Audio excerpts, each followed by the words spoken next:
পৃথিবীর ভেতরে কি আছে তা নিয়ে মানুষের কৌতূহল হাজার বছরের পুরনো। ভূপৃষ্ঠের কয়েক কিলোমিটার নিচ পর্যন্ত আমরা খনি খুঁড়েছি, তেল ও গ্যাস উত্তোলন করেছি, এমনকি ভূগর্ভস্থ ল্যাবও তৈরি করেছি। কিন্তু পৃথিবীর গভীরতম রহস্য এখনও আমাদের নাগালের বাইরে। বিশেষ করে এর কেন্দ্রে থাকা বিপুল পরিমাণ ধাতু, যার মধ্যে সোনা অন্যতম। ভূতত্ত্ববিদ ও ভৌতিক বিজ্ঞানীদের গবেষণায় জানা যায় পৃথিবীর কেন্দ্র অংশে প্রচুর পরিমাণ সোনা বা স্বর্ণ মজুদ রয়েছে, যা মানব সভ্যতার কাছে পৌঁছলে তার মূল্য কল্পনাতীত হবে।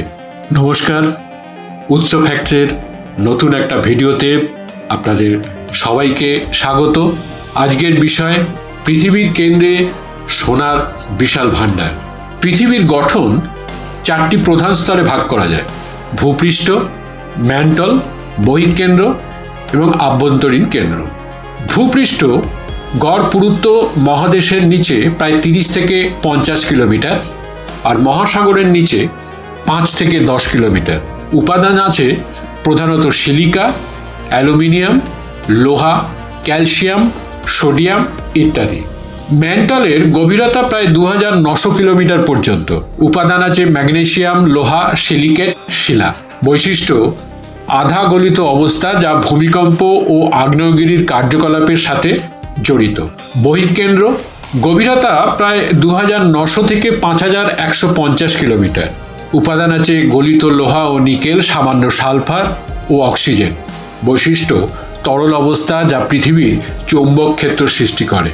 আভ্যন্তরীণ কেন্দ্র এর গভীরতা প্রায় 5150 থেকে 6371 কিলোমিটার।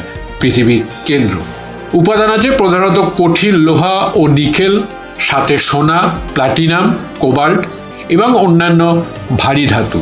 তাপমাত্রা আনুমানিক 5000 থেকে 6000 ডিগ্রি সেন্টিগ্রেড। চাপ প্রায় 3.6 মিলিয়ন অ্যাটমসফিয়ার। স্বর্ণের উৎপত্তি ও কেন্দ্রে স্থানান্তর। স্বর্ণের মহাজাগতিক উৎস। বিজ্ঞানীরা মনে করেন স্বর্ণ কোনো সাধারণ নক্ষত্রে তৈরি হয় না। এটি তৈরি হয় নিউট্রন তারার সংঘর্ষ বা সুপারনোভা বিস্ফোরণের সময়, যেখানে প্রচণ্ড চাপ ও তাপমাত্রা ভারী মৌল তৈরিতে সহায়তা করে। এই ধাতব কণাগুলো ধূলিকণার সাথে মিশে প্রোটোপ্ল্যানেটরি ডিস্কে এসে জমা হয়, যা থেকে পরে পৃথিবী সহ গ্রহগুলো গঠিত হয়। গ্রহ গঠনের সময় সোনার ডুবে যাওয়া। পৃথিবী যখন তরল অবস্থায় ছিল প্রায় 4.5 বিলিয়ন বছর আগে, তখন মহাকর্ষীয় টানে ভারী উপাদানগুলো যেমন লোহা, নিকেল, স্বর্ণ পৃথিবীর কেন্দ্রে চলে যায়। একে বলে প্ল্যানেটারি ডিফারেন্সিয়েশন। ফলে আজ আমরা ভূপৃষ্ঠে যে স্বর্ণ বা সোনা পাই, তার বেশিরভাগই আসলে পরে গ্রহাণু ও উল্কাপিণ্ডের আঘাতে এসেছে। পৃথিবীর কেন্দ্রে সোনার পরিমাণের অনুমান। বৈজ্ঞানিক হিসেবে ভূভৌতিক মডেল অনুযায়ী পৃথিবীর কেন্দ্রের ভর মূলত লোহা ও নিকেলের, তবে আনুমানিক 0.001% থেকে 0.005% ভর সোনা হতে পারে। পৃথিবীর মোট ভর প্রায় 5.97 গুণিত 10⁻24 কেজি। যদি ধরা হয় এর 0.002% স্বর্ণ বা সোনা, তবে পৃথিবীর কেন্দ্রে থাকতে পারে প্রায় 1.2 গুণিত 10⁻17 টন স্বর্ণ। তুলনা করলে বলবো যে মানব ইতিহাসে যত সোনা উত্তোলন হয়েছে তার মোট পরিমাণ আনুমানিক 2 লাখ টন। অর্থাৎ কেন্দ্রে থাকা স্বর্ণ বা সোনা মানবজাতি যা সংগ্রহ করেছে তার প্রায় 600 বিলিয়ন গুণ বেশি। কেন আমরা এটি পেতে পারি না? অত্যন্ত গভীরতা। পৃথিবীর কেন্দ্র প্রায় 3000 কিলোমিটার গভীরে, আর মানুষের খনন রেকর্ড মাত্র 12 কিলোমিটার। কোলা সুপার ডিপ বোরহোল। তাপমাত্রা 5000 ডিগ্রি সেন্টিগ্রেডের বেশি। এই তাপমাত্রায় কোনো পরিচিত উপাদান সরাসরি ব্যবহার করা যায় না। চাপ কয়েক মিলিয়ন অ্যাটমসফিয়ার চাপ যন্ত্রপাতি ধ্বংস করে দেবে। অর্থনৈতিক অবাস্তবতা।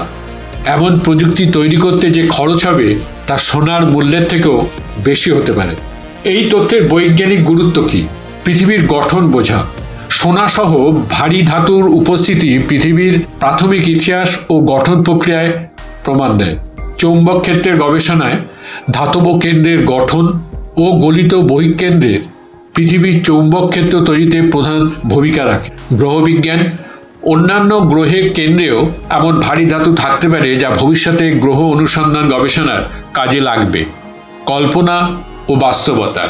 বিজ্ঞান কল্পকাহিনীতে প্রায়ই দেখা যায় মানুষ কোনোদিন পৃথিবীর কেন্দ্র থেকে সোনা আহরণ করছে। বাস্তবে এটি প্রায় অসম্ভব, কিন্তু ভবিষ্যতের প্রযুক্তিগত অগ্রগতি হয়তো আমাদের নতুন কোনো পদ্ধতি দিতে পারে, যেমন স্বয়ংক্রিয় ড্রিলিং রোবট, অতি তাপ সহনশীল উপাদান বা ভূতরঙ্গ ভিত্তিক আহরণ প্রযুক্তি। পৃথিবীর কেন্দ্র মানবজাতির নাগালের বাইরে থাকা এক বিশাল ধনভাণ্ডার। সোনা সেখানে কোটি কোটি বছর ধরে সুরক্ষিত আছে, যা হয়তো আমরা কখনোই উত্তোলন করতে পারবো না। কিন্তু এই জ্ঞানের মূল্য শুধু ধনসম্পদে নয়, এটি আমাদের গ্রহ, মহাবিশ্বের ইতিহাস এবং পদার্থবিজ্ঞানের গভীর সত্য বুঝতে সাহায্য করে। সোনা হয়তো আমাদের হাতে আসবে না, কিন্তু জ্ঞানের ভাণ্ডার আমাদের হাতে আছে, আর সেটি সবচেয়ে বড় সম্পদ। যদি ভিডিওটা ভালো লেগে থাকে তাহলে চ্যানেলটিকে সাবস্ক্রাইব করে পাশে থাকা বেল আইকনটিকে প্রেস করে দেবেন, যাতে পরবর্তী ভিডিও দিলে সাথে সাথে তার নোটিফিকেশনটি আপনাদের কাছে পৌঁছে যায়। লাইক করবেন, কমেন্টস করবেন, ভালো লাগলে শেয়ার করবেন, পাশে থাকবেন। ধন্যবাদ, নমস্কার।